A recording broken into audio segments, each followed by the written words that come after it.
The world of magic doesn't end with the turning of a page. Love rises and falls anew, forbidden like poison or blazing like a phoenix's flame. The heroes we thought we knew uncover their hearts once more.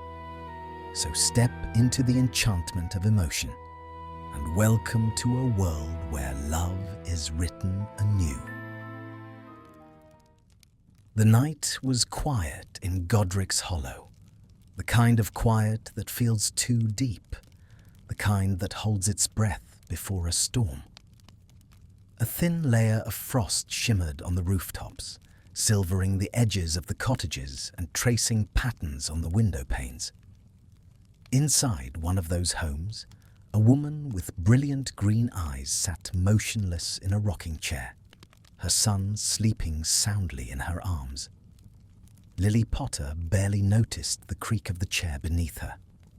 Her eyes were fixed on the fire, where the embers pulsed like living hearts, fading and flaring again. It had been only 3 days since the night that changed everything. The night James fell, the night Voldemort's curse rebounded, and the night she somehow survived. The wizards and witches of Britain called it a miracle. The newspapers had already dubbed her the mother who lived. But when Lily closed her eyes, she didn't see miracles. She saw James's last smile, heard his last shout. She saw the green flash that should have ended her life too. Harry stirred in her arms, his tiny hand brushing her cheek. She breathed deeply and held him closer. He was safe. That was what mattered, safe and alive. Outside, the wind pressed against the windows, whispering through the gaps like voices she didn't want to hear. A knock sounded at the door. Lily froze. For one heartbeat, fear flared in her chest. That old, deep terror she'd felt when she saw Voldemort step through her doorway. But she reminded herself that he was gone. Dumbledore had told her so himself. Still, her wand was in her hand before she crossed the room. She opened the door a cautious inch. A tall figure stood in the mist, black robes damp with dew, dark hair falling into his hollow face. "Lily," said Severus Snape. His voice was low, strained, as though the word itself cost him. For a moment, Lily couldn't speak. She hadn't seen him since before the war ended, since before everything fell apart. His face was paler, older somehow. There was something haunted in his eyes that she didn't recognize. "What are you doing here?" she managed, her voice barely above a whisper. He looked past her, just for a second, as though he could see the sleeping child in her arms. His jaw tightened. "I came to make sure you were alive." "I am," she said coldly. "You can go." He didn't move. The mist curled around his boots, rising like smoke. "Dumbledore sent me," he said after a pause. "He thought you might need—" "I don't need anything from you, Severus." That stopped him. His mouth opened slightly, then shut again. There was so much unsaid between them. Years of friendship and betrayal, of promises broken and apologies that had come too late. He bowed his head. "I deserved that," he said quietly. "Yes," she replied. "You did." She wanted to close the door, to shut out the sight of him, the sound of him, the weight of memories pressing in from all sides. But before she could, he spoke again. "They will come," he said. "Not all of them, but some. The Death Eaters who escaped. They will think the Dark Lord lives through your son. They will come for him." Lily's heart jolted. "And how do you know that?" "Because I've heard them," he said. "They whisper his name still. They think Harry is a link to their master's power." The fire crackled behind her. Harry stirred again, his soft breath warm against her shoulder. "Then tell Dumbledore," she said sharply. "That's his concern now. Severus hesitated, his eyes flicking to the sleeping child. "He already knows. He sent me to protect you." Lily laughed, a sound without joy. "Protect me? You're the reason he wanted us dead in the first place." Severus flinched as though struck. The wind caught his cloak and flung it behind him, snapping it like wings. "I never wanted you harmed," he said hoarsely. "You know that." "I knew a long time ago," she said bitterly, "before you chose them over me." The silence stretched, heavy and cold. The wind rattled the windows, and somewhere in the distance an owl cried out. Severus looked up at her, his dark eyes unreadable. "I made a mistake," he said. "1,000 of them, but I can still do one thing right." She shook her head, exhausted. "Go home, Severus." He took a step back into the mist. For a moment, he looked as if he might say more. Then he simply nodded once and turned away, his figure swallowed by the fog. Lily stood in the doorway long after he was gone, the cold creeping through her night robe, the baby's soft weight grounding her to the present. She didn't know what hurt more, seeing him again, or knowing that part of her still cared enough to hurt at all. When she finally closed the door, she pressed her forehead against the wood and whispered, "It's over." But deep down, she knew it wasn't. That night, long after she put Harry back in his crib and doused the lamps, she sat again by the fire. She couldn't sleep. The words Severus had spoken kept replaying in her mind. They will come. And though she wanted to dismiss them as paranoia, a strange chill settled over her heart. Somewhere out there, the remnants of Voldemort's followers still whispered in the dark. Somewhere out there, danger was stirring again. And for reasons she didn't yet understand, the man she'd vowed never to see again was about to become part of her life once more. Outside, the frost thickened. The wind sighed through the chimneys, carrying with it a whisper of things not yet written, of love tangled with regret, of choices that would bind their fates together again. The story of Lily Potter and Severus Snape was far from over. It had only just begun. Morning came pale and cold to Godric's Hollow. The frost had turned the hedges into white lace, and the air was so still that even the sparrows seemed hesitant to sing. Lily Potter stood by the window, a mug of tea cooling in her hand, her eyes unfocused as they drifted toward the distant lane that curved through the village. She had barely slept. The image of Severus standing in the mist refused to leave her mind. He had looked older, wearier, haunted. She wanted to forget his face, to let her anger and grief build a wall high enough to keep him out, but she couldn't. Every time she closed her eyes, she saw a boy with dark eyes and a hopeful smile standing with her by the lake at Hogwarts, sharing secrets and laughter that now felt like they belonged to another life. Harry cooed from his crib, tugging her back to the present. She turned, her expression softening. His hair was a mess of black curls, so like James's, and his eyes were unmistakably hers. When he laughed, something in her heart mended a little. But when he slept, the silence reminded her of what she had lost. That morning, she made a choice. She would not let the past haunt her home. She would protect Harry, raise him as James would have wanted, and live quietly. The war was over. Peace, however fragile, was all she wanted. But peace was never simple for those marked by Voldemort. A sharp tapping came at the window. Lily turned quickly, wand half raised, but it was only a tawny owl.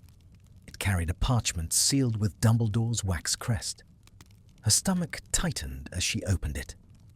Lily, Severus spoke the truth. Certain Death Eaters believe Harry's survival is a sign of their master's continued life. The Ministry has arrested many, but others have gone into hiding. Until the danger has passed, I would prefer you not to remain in Godric's Hollow alone. A house has been prepared for you near Hogsmeade, under the Fidelius charm. I ask you to consider moving there with Harry. Severus will ensure your safety during the transition. I trust you understand the necessity. With faith and hope, Albus Dumbledore Lily read the letter twice, her jaw tightening. Dumbledore's concern was genuine, but his chosen protector, that was harder to accept. The following evening, just as the sun dipped below the horizon, there was another knock at her door. She knew who it was before she opened it. Severus stood there again, robes damp from rain, the hood of his cloak drawn low. His expression was guarded, but his eyes, those familiar, fathomless eyes, searched her face with something like remorse. "Dumbledore said you'd received his letter," he said. "I did," Lily replied evenly. "I also remember saying I didn't need your help." He hesitated, then stepped closer, lowering his hood. "You may not want it, but you do need it. The Fidelius charm won't hold forever if they already suspect where you are." "Don't tell me how to keep my son safe," she snapped. "You forfeited that right long ago." A muscle twitched in his jaw. "Perhaps I did," he said quietly. "But I'm not here to argue. I'm here because I owe you my life, and his." He nodded toward the crib visible behind her. "I will protect him, Lily, whether you forgive me or not." Her breath caught. The sincerity in his voice was unsettling. She wanted to despise him, to remember only the boy who had chosen darkness. But the man before her looked nothing like that reckless youth. He was hollowed out, brittle, as though years of guilt had carved him into something entirely new. After a long silence, she said, "If I agree to move, I do it for Harry, not for you. That's all I ask." They left Godric's Hollow 2 nights later, under cover of mist. Lily carried Harry in her arms, while Severus led the way down the empty lane. His wand glowed faintly, illuminating the frost-covered path. The silence between them was deep, broken only by the soft sound of the baby's breathing. When they reached the edge of the village, he turned to her. "Once we cross the boundary, the charm will take effect. No one but those we trust will be able to find you." Lily nodded, though her heart clenched. The thought of leaving the home she'd shared with James, where his laughter still seemed to echo in the halls, was unbearable. Yet as she looked down at her son, she knew she had no choice. They stepped into the mist. With a shimmer of unseen magic, the world shifted around them. When the fog cleared, they stood before a modest cottage on the outskirts of Hogsmeade. Smoke curled gently from its chimney, and ivy climbed the walls, softening the stone. It looked peaceful, ordinary. And for the first time since that terrible night, Lily felt a flicker of safety. Inside, she laid Harry in the small cradle Dumbledore had prepared and turned to Severus. "You can go now," she said quietly. "We're safe." He didn't move. "I'll stay nearby," he said. "Dumbledore asked me to keep watch until the wards settle. It may take a few days." Lily hesitated. Pride urged her to refuse, but practicality won. "Fine," she said at last, "but keep to yourself." He inclined his head, the faintest trace of a smile ghosting his lips. "As you wish." Over the next few days, life settled into a strange rhythm. Lily spent her mornings tending to Harry, her afternoons brewing potions or writing letters to old friends. Sometimes she would glimpse Severus at the edge of the garden, silent and watchful like a shadow among the trees. Once, when she stepped outside to gather herbs, she caught him repairing the fence with a silent flick of his wand. "You don't have to do that," she said, crossing her arms. He didn't look up. It was falling apart. "I was going to fix it. You were busy." Their eyes met, and for a fleeting moment, the years between them seemed to dissolve. She remembered the boy who had always helped her with her potions, who had laughed when her hair turned blue after a misfired charm.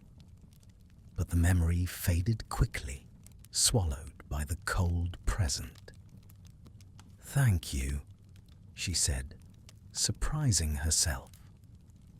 He nodded, his voice almost too soft to hear. "You're welcome." That night, Lily found herself unable to sleep. She sat by the window, watching the moonlight spill across the snow-dusted fields. Somewhere outside, she knew Severus was awake too, keeping watch. A part of her wanted to hate him forever. But another part, the quieter, more honest part, knew that life was never so simple. People changed. Hearts broke and healed in unexpected ways. She looked down at Harry's crib, then back out the window, where a lone figure moved beneath the trees. Whatever lay between her and Severus, it was far from over. The shadows of the past had followed them here, and before long they would stir again. And when they did, Lily suspected she would need him, whether she liked it or not. The days passed quietly in the little cottage near Hogsmeade. Snow fell often, blanketing the roofs and gardens in a muffled calm. To the rest of the world, the war was over, the Dark Lord gone, and peace had returned. But for Lily Potter, peace was fragile. A thin veil stretched over the scars of the past. She learned to live by simple rhythms. Mornings began with Harry's laughter, afternoons with letters to old friends who rarely replied. Evenings were for the fire, the quiet hum of the kettle, and the soft crackle of wood. It might have been almost ordinary, if not for the man who lingered just beyond her doorstep. Severus Snape kept his promise. She saw him sometimes through the kitchen window, a dark silhouette among the birch trees, always watchful, always apart.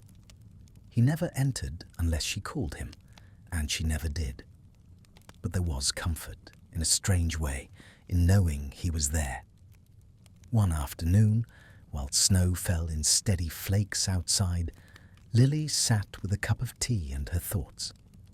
The clock ticked softly in the corner. Harry played beside the fire, happily smacking wooden blocks together. For the first time in months, she felt a small measure of calm. Then came the sound of footsteps. Not from the path leading to the door, but from the back garden. She rose instantly, wand in hand, every nerve alert. The wards Dumbledore had placed should have warned her if anyone crossed them. They hadn't. Which meant, "Lily!" The back door opened and Severus entered, his cloak streaked with snow. His expression was taut, his breath quick. "They found you." Her blood ran cold. "Who?" "Two of the Lestrangers. I saw them in Hogsmeade an hour ago. They were asking questions about a woman with red hair and a child. They're not sure yet, but they will be soon." Lily's heart pounded. "What do we do?" "We move. Now." He began scanning the room, his wand already in motion. "Pack only what you need. I'll handle the wards." Lily hurried to gather Harry and a small bag of essentials. clothes, potions, the old family photo that she couldn't bear to leave behind. Her fingers trembled as she worked. It was happening again. She'd thought she was done running, done hiding. When she turned back, Severus was at the window, eyes narrowed. "They're closer than I thought," he murmured. "We don't have much time." Outside, snow swirled in the wind. Through the white haze, Lily caught the faint shimmer of movement. Two figures, cloaked in black, moving through the trees. Severus grabbed her arm. "Hold on to me." The world twisted. A rush of air, a pull behind her navel, and then darkness swallowed them whole. When they landed, the cold was biting. They stood at the edge of a frozen moor, the stars sharp and bright above them. The cottage was gone. There was only wind and silence. Lily clutched Harry close, trying to steady her breath. "Where are we?" "Safe," Severus said simply. "For now." He led her toward a stone cottage half hidden behind a ridge. It was smaller than the last, but there was a fire already burning in the hearth. A sign Lily knew that he had prepared this place long before she needed it. Once Harry was settled and the door sealed with protective charms, Lily turned to him. "You knew this could happen." "I suspected," he admitted. "The Lestranges were always the most devoted. They won't stop until they're certain their master is truly gone." "And you didn't tell me." "I didn't want to frighten you unnecessarily." She stared at him, incredulous. "Unnecessarily? They nearly found us?" His voice rose slightly, though it was edged more with guilt than anger. "Would you have stayed still if I had told you? You'd have run at the first whisper.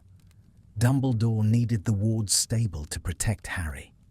If you had moved too soon, they might attract you." Lily opened her mouth to argue, then stopped. She hated that he made sense. Still, the fear in her chest burned like fire. For a long time, neither of them spoke. Only the wind filled the silence, rattling the shutters. Then, softly, Severus said, "You have every right to hate me, but I meant what I said. I will not let anything happen to him."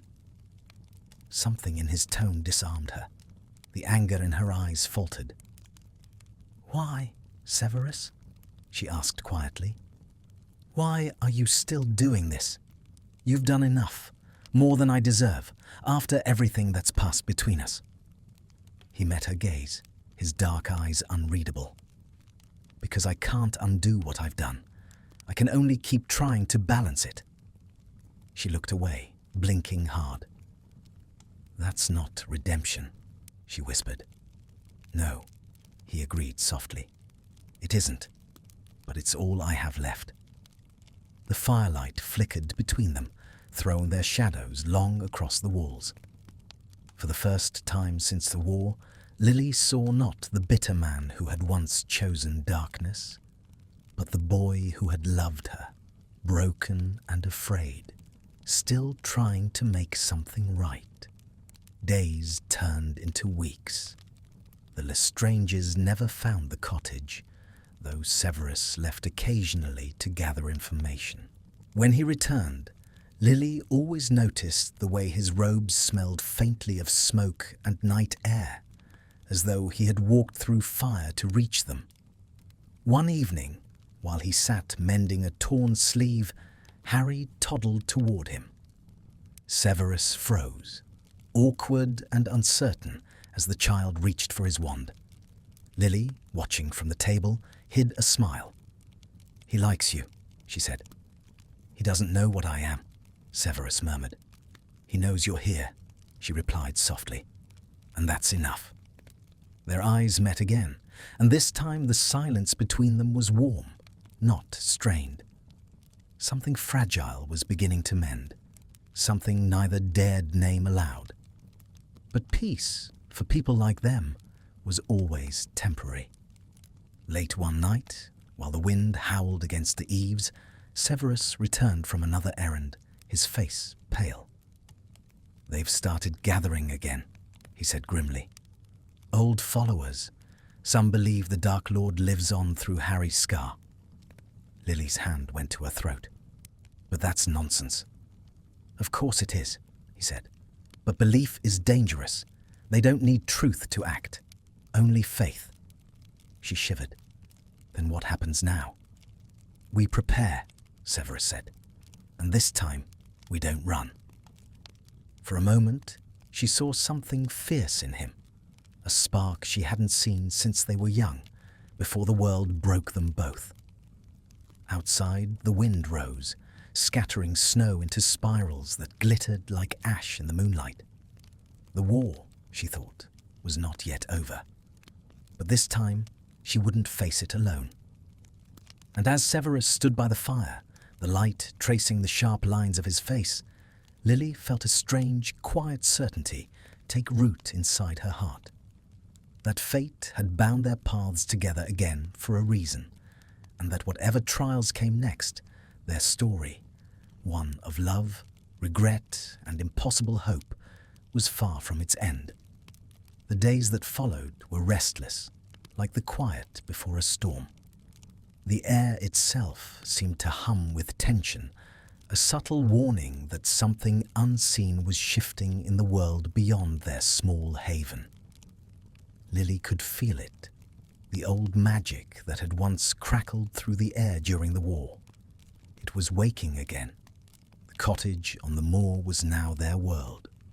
The snow had begun to thaw, leaving patches of brown grass and frozen mud along the path. Lily spent her mornings with Harry, teaching him simple words, watching him toddle about with endless energy. His laughter had become the light in those grey days. Each time he giggled, she felt a fragment of joy return, a reminder that love, no matter how fragile, could still survive the darkness. But Severus grew quieter with each passing day. He would vanish at dawn, cloak billowing behind him, and return only after sunset. His face was often pale, his eyes shadowed by exhaustion. Lily pretended not to notice, but she worried. She knew the look of someone walking a dangerous path. One evening, when the wind had turned fierce again, she found him sitting by the fire, his wand resting on the table beside an open book. He didn't hear her approach. His fingers were tracing symbols drawn in ink, lines of protective runes that glowed faintly red in the candlelight. "Those are blood wards," she said softly. "Old ones." He glanced up, startled, though his expression quickly settled into calm. "Yes, I'm strengthening the perimeter. The Lestranges are still searching." "You can't keep doing this alone," Lily said. "You're wearing yourself out." He closed the book. "It's not the first time I've gone without sleep." "I'm not talking about sleep, Severus." She stepped closer, her voice gentle but firm. "You can't fight the whole world by yourself. Let Dumbledore handle this." His lips curved in a humorless smile. "Dumbledore handles many things, but not all battles are his to fight. Some are mine." The firelight caught the faint scar beneath his collarbone, the mark of the Dark Lord, burned black and faintly glimmering like cold iron. It had faded since Voldemort's fall, but it was still there, a brand that would never leave him. Lily's gaze softened. "You don't have to keep punishing yourself." "Don't I?" he murmured. "Every time I close my eyes, I see that night. The prophecy, the look on your face when I told him. I can't change what I've done, Lily. I can only guard what remains." She didn't answer. Instead, she sat down across from him, the silence stretching between them, filled with things neither dared say. Outside, the wind rattled the shutters. Harry stirred in his sleep upstairs, letting out a small cry before settling again. Lily rose instinctively, but Severus's hand came up, stopping her. "Sleep," he said. "I'll check on him." She hesitated, surprised, but nodded. A few minutes later, she stood in the doorway of Harry's room and watched. Severus was leaning over the crib, the light from his wand casting a faint glow across the child's peaceful face. His expression was unreadable, yet there was a softness there, something rare and almost painful in its sincerity. Lily felt her breath catch. For a fleeting moment, she saw him not as the man who had betrayed her once, but as someone broken and quietly trying to heal. When he turned, their eyes met. Neither spoke. He only inclined his head slightly, and she understood that words were unnecessary. Days passed. The Lestranges did not come, though rumours reached them through Dumbledore's letters. Strange disturbances near the old Riddle House, signs of dark magic flickering like dying embers refusing to fade. Then, one bitter night, an owl arrived. Dumbledore's. The message was brief. A group of Death Eaters attacked a Muggle village near Yorkshire. The Ministry contained the damage, but one name was found among them. Antonin Dolohov. He was searching for you. Lily felt the paper tremble in her hands. How do they keep finding us? They aren't finding us, Severus said grimly. They're guessing, testing places that meant something to the Dark Lord, or to me. To you? He hesitated. Old meeting grounds, safe houses, places we used to gather. Then they'll never stop, Lily said. If they're following your past, then I'll have to end it myself. The words hung in the air, heavy with finality. Lily stared at him. You can't mean. I do, he said simply. If I can find where they're hiding, I can stop them before they reach you. Severus, no, you can't go alone. His eyes met hers, dark and calm. You think I fear death? After all that's been lost? It's not about fear, she said fiercely. It's about what Harry would lose if something happened to you. She stopped herself, startled by her own words. He tilted his head slightly. What Harry would lose? Or what you would? Her cheeks flushed and she turned away. You know what I meant. A long silence followed. Then, quietly, he said, You don't need to care, Lily, but I'll come back. He left before dawn. The cottage felt emptier without him. The shadows seemed longer, the nights colder. Lily tried to focus on Harry, but every sound outside made her heart leap. 3 days passed with no word. On the 4th, as the sun dipped behind the moors, she heard footsteps in the snow. The door opened and Severus staggered inside. His robes were torn, blood staining one sleeve, and his face was ashen. Severus! She rushed forward, catching him before he fell. What happened? Dolohov, he rasped. And 2 others. I found them. They won't be coming again. She guided him to the chair by the fire, her hands trembling as she cleaned the blood from his arm. You could have died. I didn't, he said simply. She pressed a cloth to the wound, her voice breaking. You're reckless, Severus. Always were. His lips twitched faintly. You used to call it bravery. That was before you learned to hide it behind arrogance, she said, though her tone was soft now. He looked up at her then, and something in his gaze made her heartbeat falter. The walls she had built around her heart, stone by stone since the night James died, felt suddenly fragile. I'm sorry, he said quietly, for everything. She closed her eyes. I know. For a long time they sat there, the fire crackling between them, shadows dancing along the walls. When she finally looked at him again, the storm outside had begun to calm. "Rest," she said gently. "You've done enough for one night." As he drifted into sleep, Lily lingered nearby, watching the lines of exhaustion ease from his face. For the first time, she realized she wasn't angry anymore. There was still pain. There always would be. But the anger had burned itself out, leaving only something quieter, deeper. Perhaps forgiveness wasn't a single act, she thought. Perhaps it was a slow, steady thing, like spring thawing winter's hold, one heartbeat at a time. Outside, the first stars began to pierce the clouds. And in that lonely cottage on the moor, a woman and a man who had once stood on opposite sides of the same war began, unknowingly, to step towards something neither of them had dared hope for again. Peace and the fragile beginnings of love, reborn from the ashes of regret. Winter began to loosen its grip upon the moor. The snow melted in slow trickles, revealing the damp, dark earth beneath.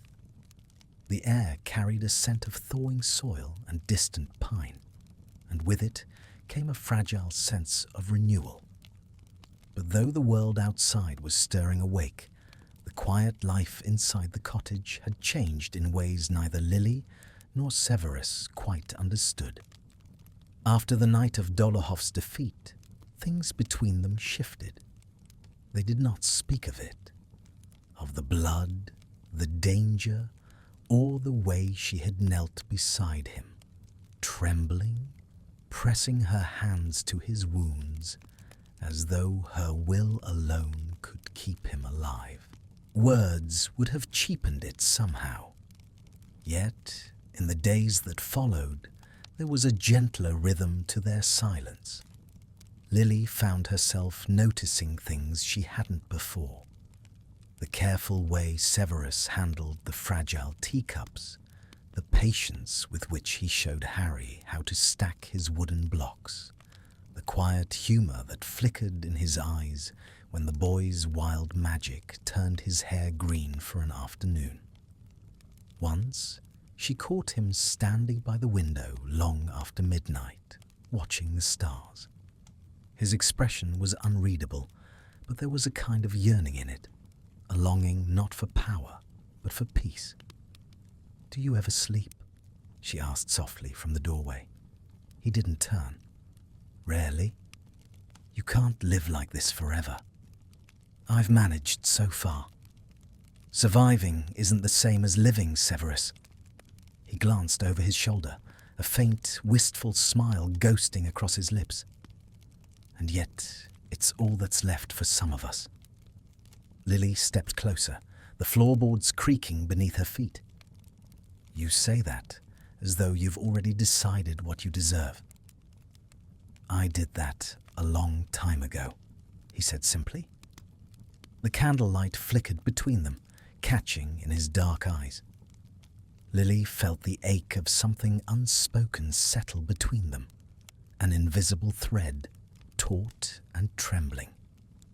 She wanted to tell him that redemption wasn't about deserving, that he had done enough, that she could see the man beneath the mistakes.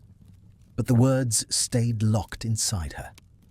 Instead, she said quietly, "You should rest. Harry will be awake with the sunrise." He gave a small nod, extinguished the candle, and disappeared down the corridor. But long after he was gone, she stood by the window, staring at the stars he had been watching. Spring crept in slowly. The snow gave way to green shoots, and birds began to sing again. Life in the cottage grew softer.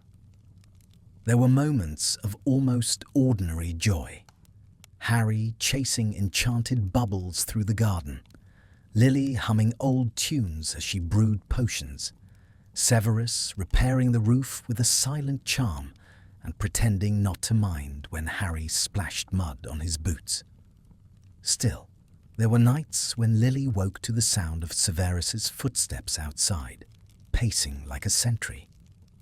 The war might have ended for others, but for him, it lived on in every breath.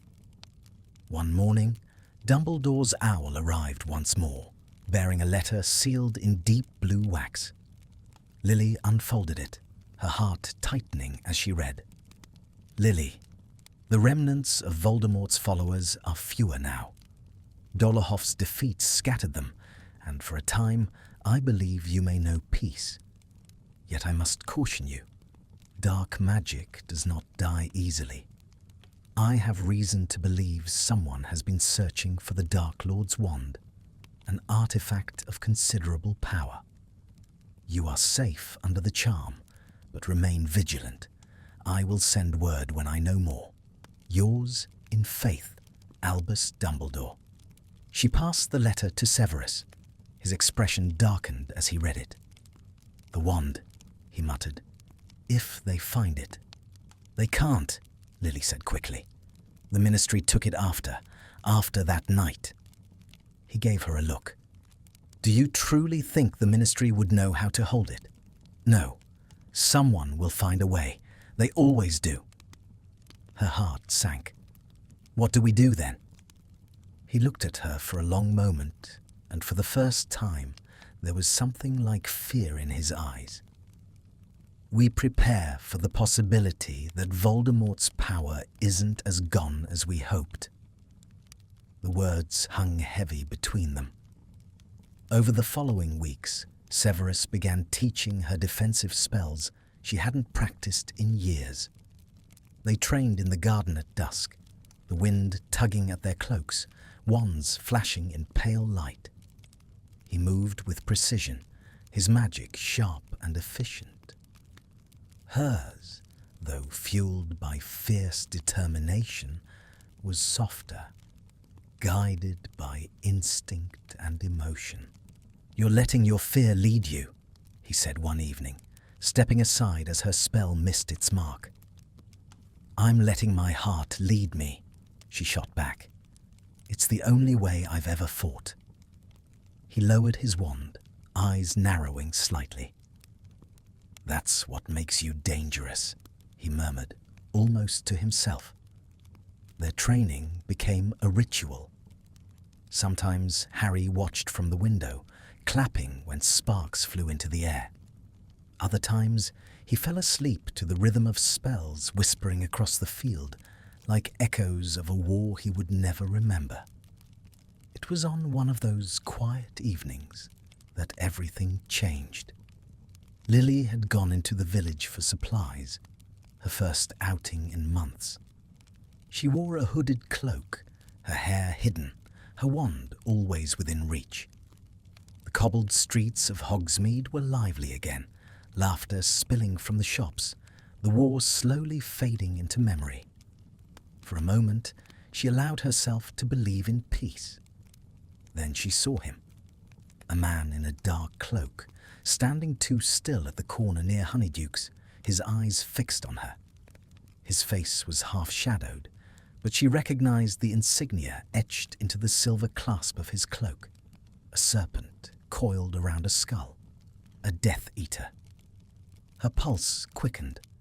She turned away, walking faster, clutching the basket to her chest. She could feel his gaze following her. When she reached the path leading out of the village, a whisper brushed her ear. Lily Potter. She spun around, wand raised, but there was no one there. Only the faint echo of a disapparition crack and the flutter of her own cloak in the wind. By the time she returned home, Severus was waiting at the door. He saw her face and knew.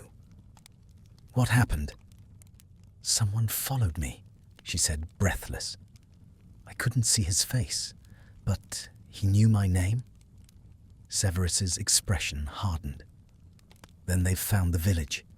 It won't be long before they trace the charm's boundary. He moved swiftly, gathering his things, his wand flashing as he reinforced the wards. Lily stood by the window, her heart racing, her mind spiraling. It was happening again. The danger, the fear, the shadow of the past closing in. When he turned to her, his face was pale but steady. "If they come," he said quietly, "you take Harry and run. No arguments. And what about you?" "I'll hold them off." "No," she said fiercely. "I won't lose anyone else." He met her gaze, and in his eyes she saw a truth that stole her breath. "You won't lose me," he said softly. "Not again."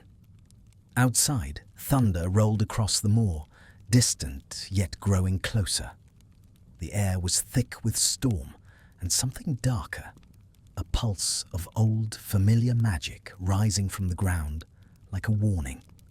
Lily looked out into the grey horizon where lightning flickered over the hills.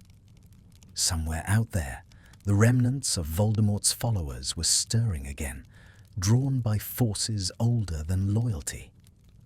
And within the cottage, two souls, once divided by war and betrayal, stood side by side, bound now by something stronger than either had dared believe in, a shared promise, born of loss and love, to face whatever darkness dared rise again. The storm broke that night. Rain lashed against the windows like 1,000 restless hands, and the air trembled with distant thunder. Lily could feel the tension in the very walls of the cottage, as if the earth itself knew what was coming. The lamps flickered, shadows leaping wildly across the room. Harry stirred in his cradle, his small brow furrowing, as if he too sensed it, the approach of danger.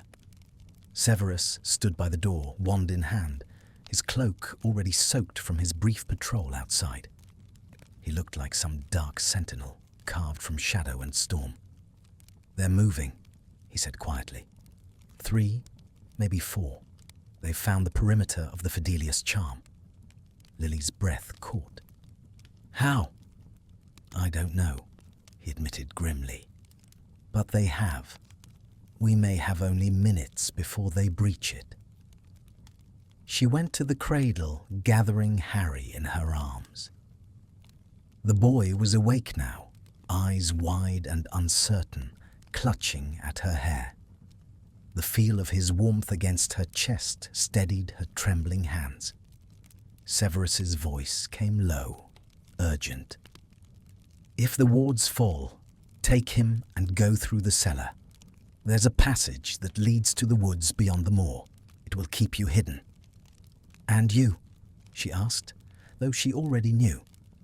"I'll make certain they follow me instead." She shook her head, fierce and unyielding. "No, you're not facing them alone. Not again." A muscle tightened in his jaw. "Lily." "Don't argue with me," she snapped, eyes flashing. "You taught me those spells for a reason. Let me fight beside you." For a heartbeat, their gazes locked. Two wills, bound by shared pain and something deeper that neither dared name. Then Severus inclined his head slightly. "Very well," he said softly. "Together then." Outside, the thunder rolled again, and with it came a sound far more dreadful, the crack of apparition. Lily's heart leapt.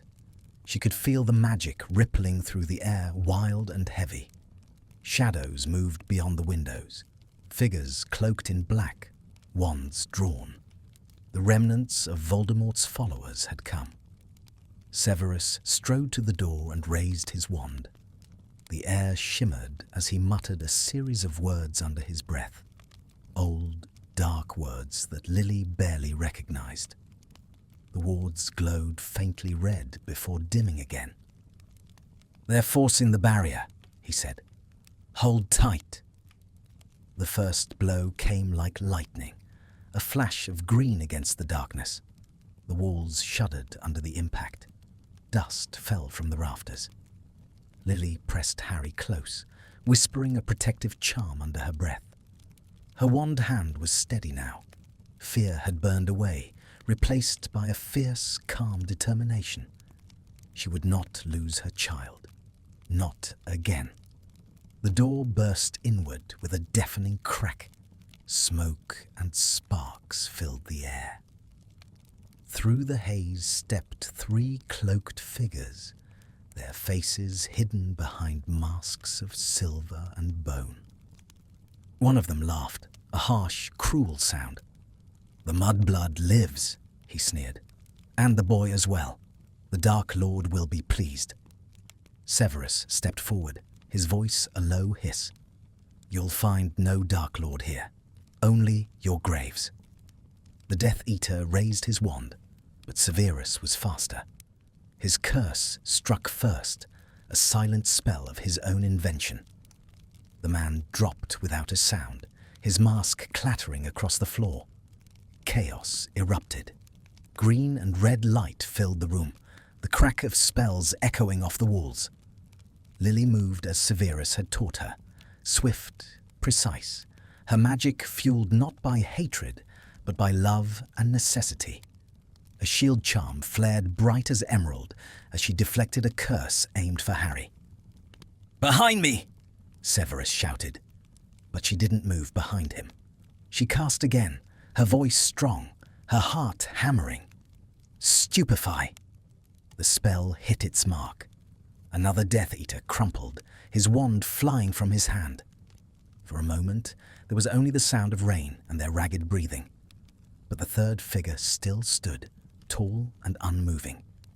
He lowered his hood, and Lily's stomach turned cold. Rodolphus Lestrange. His eyes glittered with madness, his smile sharp and terrible. "So the little saviour lives," he said softly, "and the traitor guards her. How poetic." Severus's wand did not waver. "You've lost, Lestrange. Leave now while you can." "Lost?" The man laughed, a wild, hollow sound. "The Dark Lord's wand has been found, Snape. His followers will rise again. You and your little pet cannot stop what's coming." Lily's blood ran cold. "That's not possible," she whispered. Lestrange raised his wand, eyes gleaming. "You'll see soon enough." His spell came like fire, a streak of sickly green. Severus threw himself in front of Lily, shouting a counter-curse that split the air like thunder. The force of it hurled Lestrange backward through the doorway, shattering the frame. When the smoke cleared, he was gone. For a long moment, there was only silence, the steady patter of rain, the hiss of dying embers. Lily lowered her wand slowly, her hands trembling. Harry whimpered softly against her shoulder. Severus turned to her, his face pale but composed. "Are you hurt?" She shook her head, unable to speak. He moved toward her and gently placed a hand on her arm. "It's over," he said, but she could see in his eyes that it wasn't. Later, when Harry was asleep and the wreckage of the cottage had been repaired as best they could, they sat by the fire. The silence between them was heavy, filled with the echo of the night's battle. "They found the wand," Lily said finally. "If that's true." "It means the worst is not behind us," Severus finished. She looked into the flames, her thoughts racing. "Then what do we do now?" He stared into the fire, his expression grim. "We find it before they do, before anyone else can use it." "You can't mean to go after it," she said. "Not alone." He turned to her, his voice low. "Not alone. No." Their eyes met, and for a fleeting moment, something passed between them. Trust, fragile but real. It was strange, after so much pain, to find solace in the very man who had once brought ruin to her world. Yet he was there now, beside her, unflinching. The flames flickered higher, casting golden light across his face. His features softened, the lines of weariness deepening into something almost human, almost tender. "Severus," she said quietly, "you don't have to keep paying for what you did." He looked away, his voice barely above a whisper. "Perhaps, but some debts are never meant to be settled. only carried. She reached out without thinking, her fingers brushing his hand. He didn't pull away. Outside, the storm began to fade, leaving only the hush of rain against the earth. Within the small cottage, two broken hearts sat side by side, bound by shared loss and the fragile hope that perhaps, in fighting together, they might finally find a way to heal. Neither of them noticed the faint pulse of dark magic stirring beyond the hills, or the shadow that lingered in the forest's edge, a whisper of something ancient and waiting. For now, there was only quiet, the kind that comes after survival when the night itself pauses to breathe. But beneath that calm, destiny was already turning its unseen wheel, drawing them both toward a path neither could yet imagine, one where love, redemption, and darkness would meet again before the story's end. Dawn came grey and uneasy, filtering through the broken window panes like a reluctant blessing. The storm had passed, but the air still carried its memory, the faint scent of lightning, the quiet tension that clung to everything. The cottage bore the marks of the night's battle, scorched beams, cracked tiles, and a lingering stillness that felt heavier than silence itself. Lily moved through the rooms as though in a dream, her bare feet silent against the wooden floor.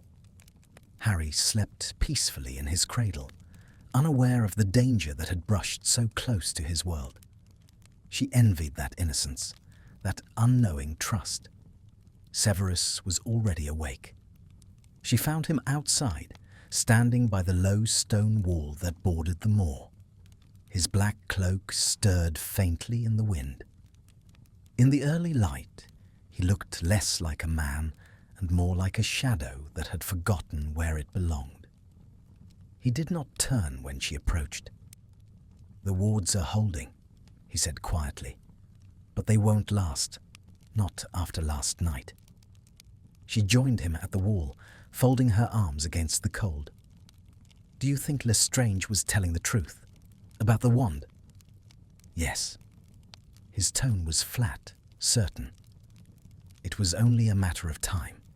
There were always those obsessed with relics of the Dark Lord's power. The wand is more than a weapon. It's a symbol. Whoever holds it will gather the desperate and the broken. Lily shivered, though not from the chill. "Then we have to find it first." He turned to her at last, his dark eyes searching hers. "You would risk your life again. For that?" "I'd risk it for Harry," she said simply. "If this wand means another war, I'll do whatever I must to stop it." Something flickered in his expression, almost admiration, but it vanished as quickly as it came. "Dumbledore will not approve of you leaving the cottage." "I don't need his approval," she said, her voice steady. "He asked me once to fight for what was right. I still mean to." For a moment, Severus said nothing.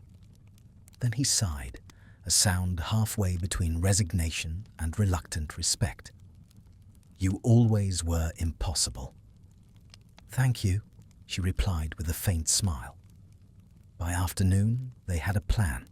Severus would contact Dumbledore to confirm the truth of Lestrange's claim, while Lily prepared potions, provisions, and protective charms. It felt strange, falling back into the rhythm of battle after so long pretending peace. Her hands moved automatically, measuring herbs, murmuring incantations. But beneath the calm surface, her heart beat with a fierce, steady resolve. When Severus returned that evening, his expression told her everything before he spoke. "It's real," he said. "The wand was taken from the ministry vault 2 weeks ago." "By whom?" "No one knows. The guards were found unconscious, their memories tampered with." Lily's stomach tightened. Then whoever took it knows what they're doing, he finished grimly. We'll have to move quickly. That night, as the fire burned low, Lily sat at the table, studying an old map of Britain. Where would they take it? She murmured. Somewhere remote, hidden. Somewhere tied to his power, Severus said. Riddle Manor, perhaps, or the ruins near Little Hangleton. She nodded slowly. Then we start there. He hesitated. You're certain you want to do this? Her gaze lifted to meet his. You once told me that some debts can only be carried.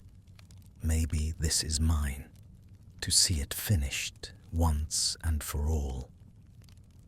He didn't argue. Instead, he reached across the table and set his hand lightly over hers. The contact was brief, tentative, but it was enough to ground them both.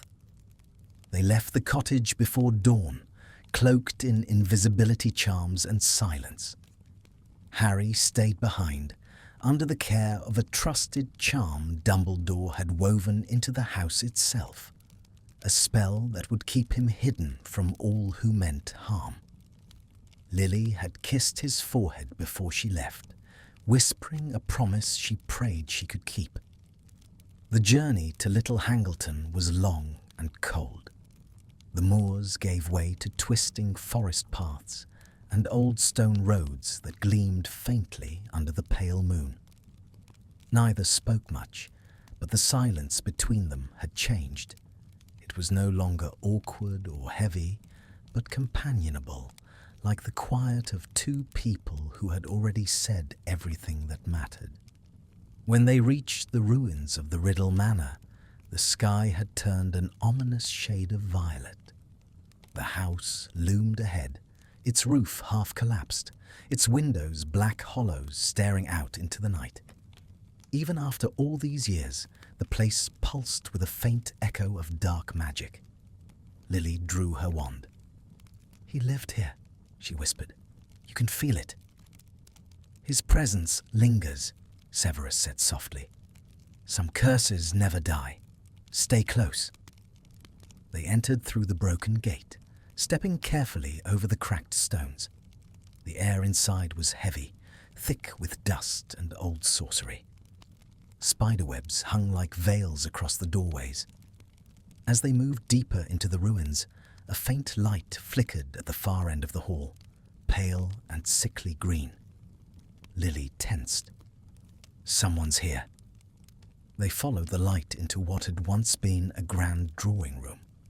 The walls were lined with faded portraits, their subjects watching in silence. In the center of the room stood a hooded figure, holding something long and dark in his hands. The wand. Before Lily could speak, Severus raised his wand and shouted, "Expelliarmus!" The spell struck true. The wand flew from the man's grasp, clattering across the floor. But as Severus moved to seize it, the figure turned, and Lily's heart froze. It wasn't Rodolphus Lestrange. It was someone younger. Malfoy, Severus breathed. Draco Malfoy. The boy, no longer quite a boy, staggered back, pale and defiant. You shouldn't have come here, he said, his voice trembling but sharp. The wand belongs to him. It always has. Voldemort is dead, Lily said firmly, and you're throwing away your life chasing ghosts. Draco's eyes burned. You don't understand. The wand chose me. Severus stepped forward slowly, his tone dark and commanding. The wand chooses power, not worth, and it will destroy you as it did him. For a moment, the young man faltered, but then his grip tightened on his backup wand, and rage twisted his features. I won't fail like my father. The duel erupted in a storm of light and sound. Draco fought with desperation, his spells sharp but unrefined. Severus countered with cold precision, every motion controlled, every word measured. Lily moved with the grace of instinct, shielding Severus when a curse veered too close, her magic flaring bright as sunlight.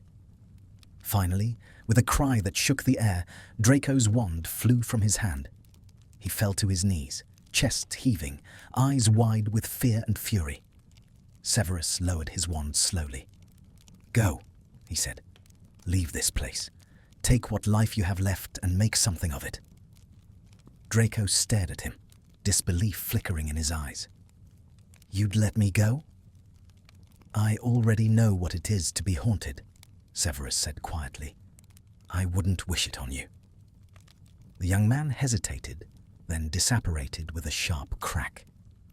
When the silence returned, Lily turned to Severus. "You spared him." "I've killed enough for one lifetime," he murmured. She looked at him for a long moment, then bent to retrieve the wand from the floor. It was cold to the touch, humming faintly with dark power. "What do we do with it?" "Destroy it," Severus said, "if we can." As they stood there, the first light of dawn broke through the shattered window, falling across the wand in Lily's hands. She felt the darkness in it shudder, retreat, as if the light itself remembered what it meant to be pure. For the first time in months, hope stirred within her, not blind or naive, but hard-earned, born from fire and forgiveness. And beside her, the man she had once hated more than any other, now looked at her as though seeing something he never believed he deserved, a chance, faint and fragile, to be free. Outside, the moor waited, washed in the pale light of morning. The war might not yet be over, but together they had turned its tide. The sun rose slowly over the ruins of the Riddle Manor, casting long golden shafts of light through the broken windows. Dust drifted lazily through the air, catching the light like specks of ancient memory.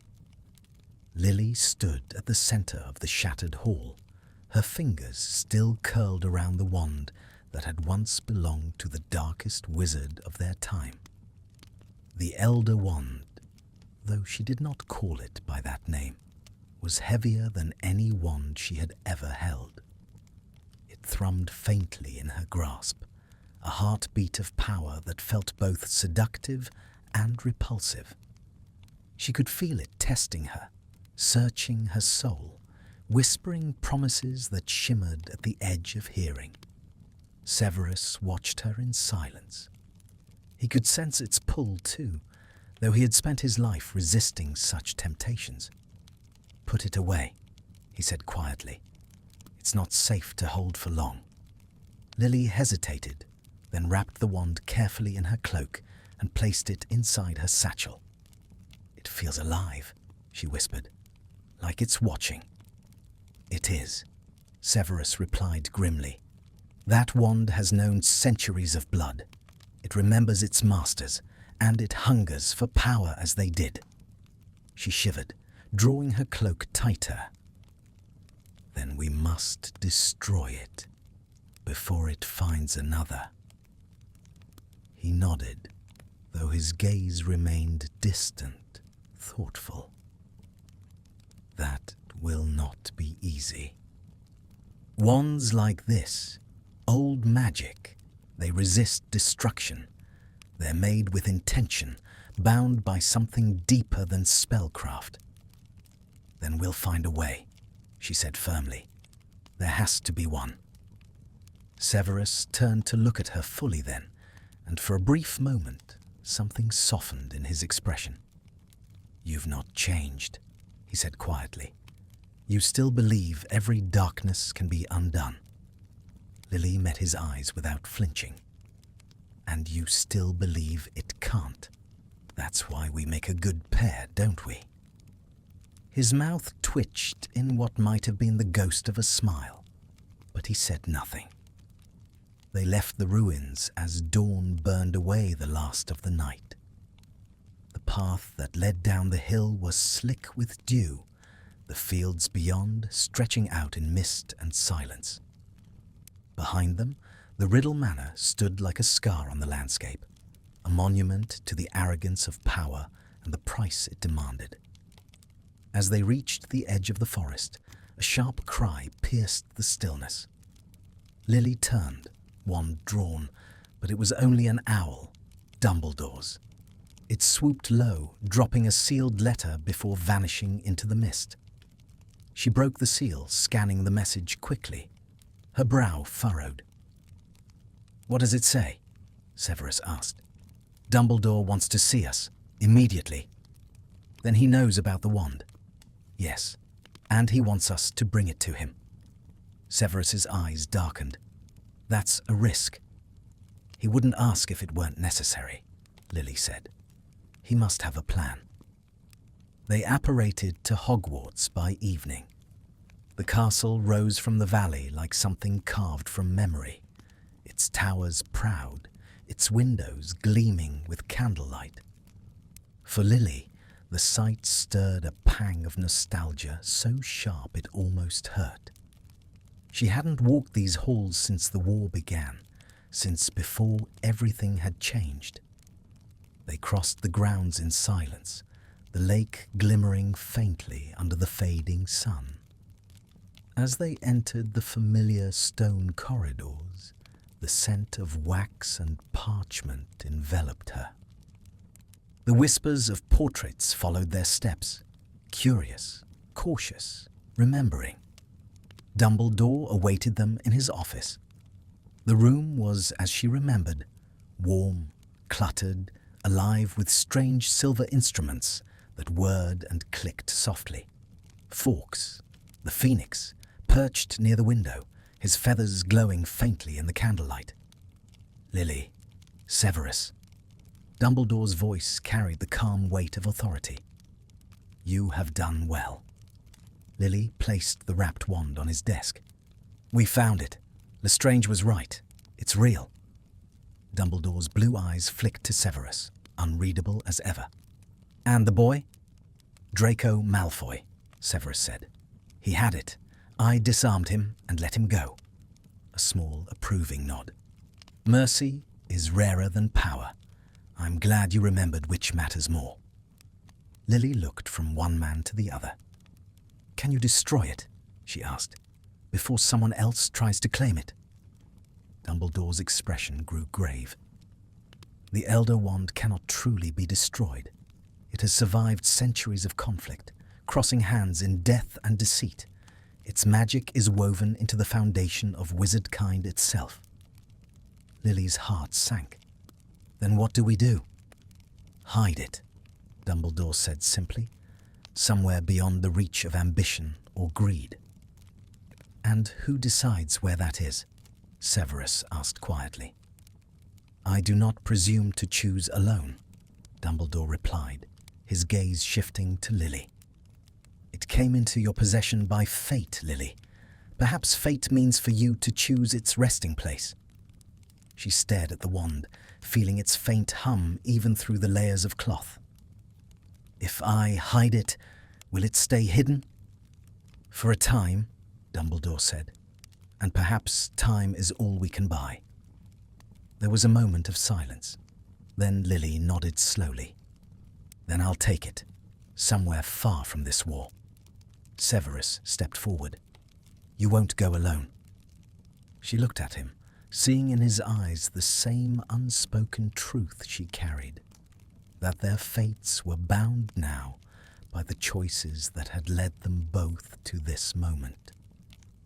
Dumbledore watched them with a faint, knowing smile.